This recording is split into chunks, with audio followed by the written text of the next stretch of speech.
This is OwlUp, where learning happens in minutes, not hours.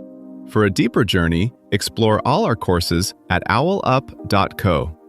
Now, let's dive in.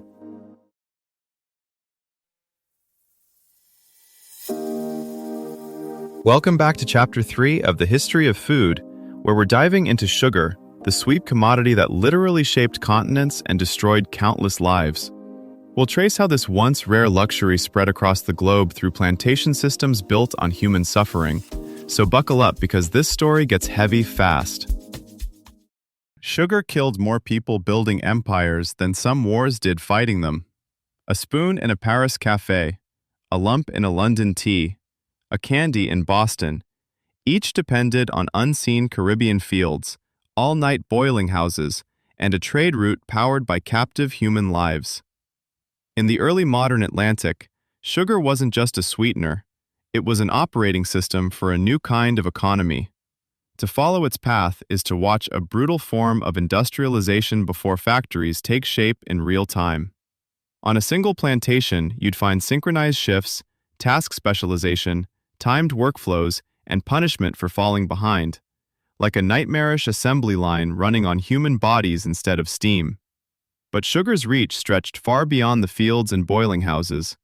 Its production required ships, credit, insurance, warehousing, and long-distance coordination. London bankers, Bordeaux refiners, Lisbon shipowners, and Dutch insurers learned to treat human lives, tropical land, and future harvests as entries in ledgers and bundles of risk. In the process, techniques born in cane fields and counting houses quietly trained Europe to think in spreadsheets and supply chains. As Europeans acquired a taste for sweetened drinks, tea, coffee, chocolate, demand didn't just rise, it became habitual, almost automatic. Households that once used honey sparingly now treated refined crystals as a daily staple, much like background music you stop noticing until it's gone. That steady craving pressured planters to squeeze more work from each acre and each captive worker, driving innovations in milling, fuel use, and transport. Ports grew specialized districts for refining, storage, and resale, while governments quietly rewrote tax systems so that every spoonful meant money for the state. The technology of sugar began with a plant and ended with a system that treated time itself as a raw material. On a large estate, the day was carved into narrow, unforgiving segments: pre-dawn cutting, mid-morning carting, afternoon crushing, night-long boiling. Cane starts losing sucrose almost as soon as it's cut, so mills and boiling houses were engineered around a single, ruthless constraint.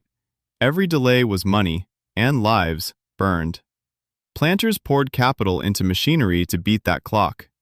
Early Caribbean mills were simple animal or water-driven rollers. By the 18th century, you see heavy iron crushers, compound gearing, even experimental steam engines on a few estates decades before factories in Manchester normalized them. The goal was always the same: extract more juice per ton of cane and do it faster. Skilled enslaved mechanics kept these machines running, improvising repairs with scrap metal and local materials.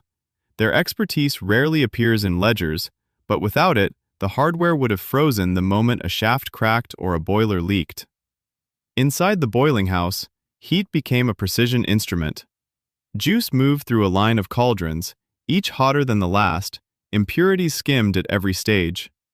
Getting from cloudy green liquid to dry, marketable crystals required careful sequencing.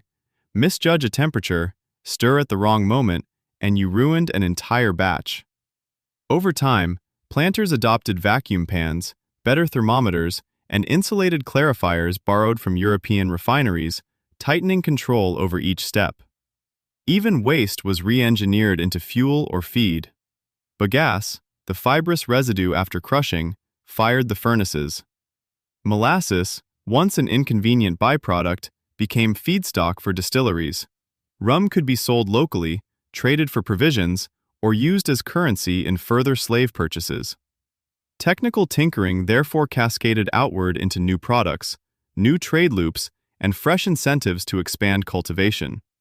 What emerged was not just a crop, but a tightly coupled system where plants, metal, heat, and coerced labor were calibrated together.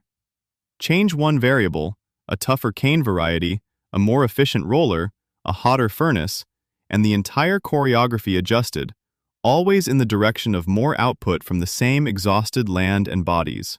On the periphery of those plantations, entire port cities learned to hear sugar long before it arrived. Merchants in Bristol or Nantes read price sheets like musicians sight-reading a score.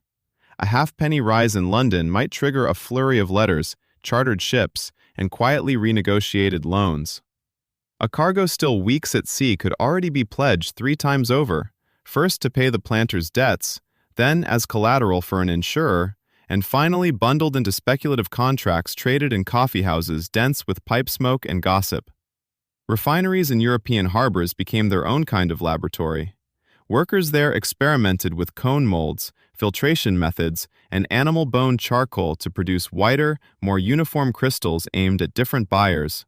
Coarse loaves for taverns, fine powder for aristocratic kitchens, sticky syrups for urban breweries. Each refinement step created a new price tier and a new customer.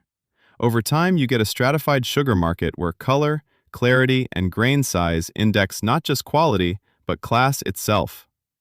By the late 1800s, sugar's logic began to fold back on itself.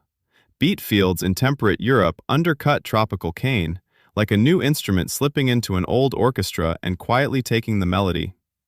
Today, climate shocks, health rules, and reparations debates tug at that same inherited score. Supply chains are mapped like subway systems.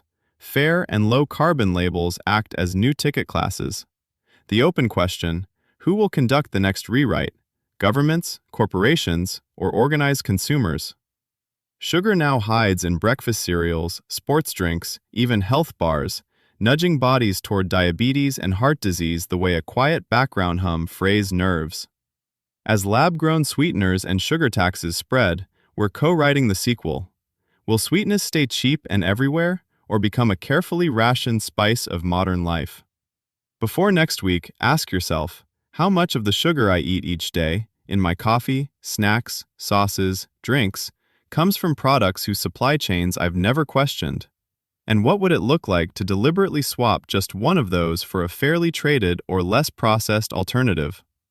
When I think about enslaved and indentured labor on sugar plantations, from the Caribbean to Brazil and beyond, whose suffering has been erased from the way I talk, teach, or post about sweet treats? And how could I bring one concrete story or historical fact into a conversation, classroom, or social feed this week? If I trace the history of the sugar in my kitchen back through colonialism and forced labor, what specific company or product would I be most uncomfortable supporting? And am I willing to stop buying that one item starting today? This was OwlUp, your daily step forward. To keep learning with structured courses and more insights, go to owlup.co. Until tomorrow!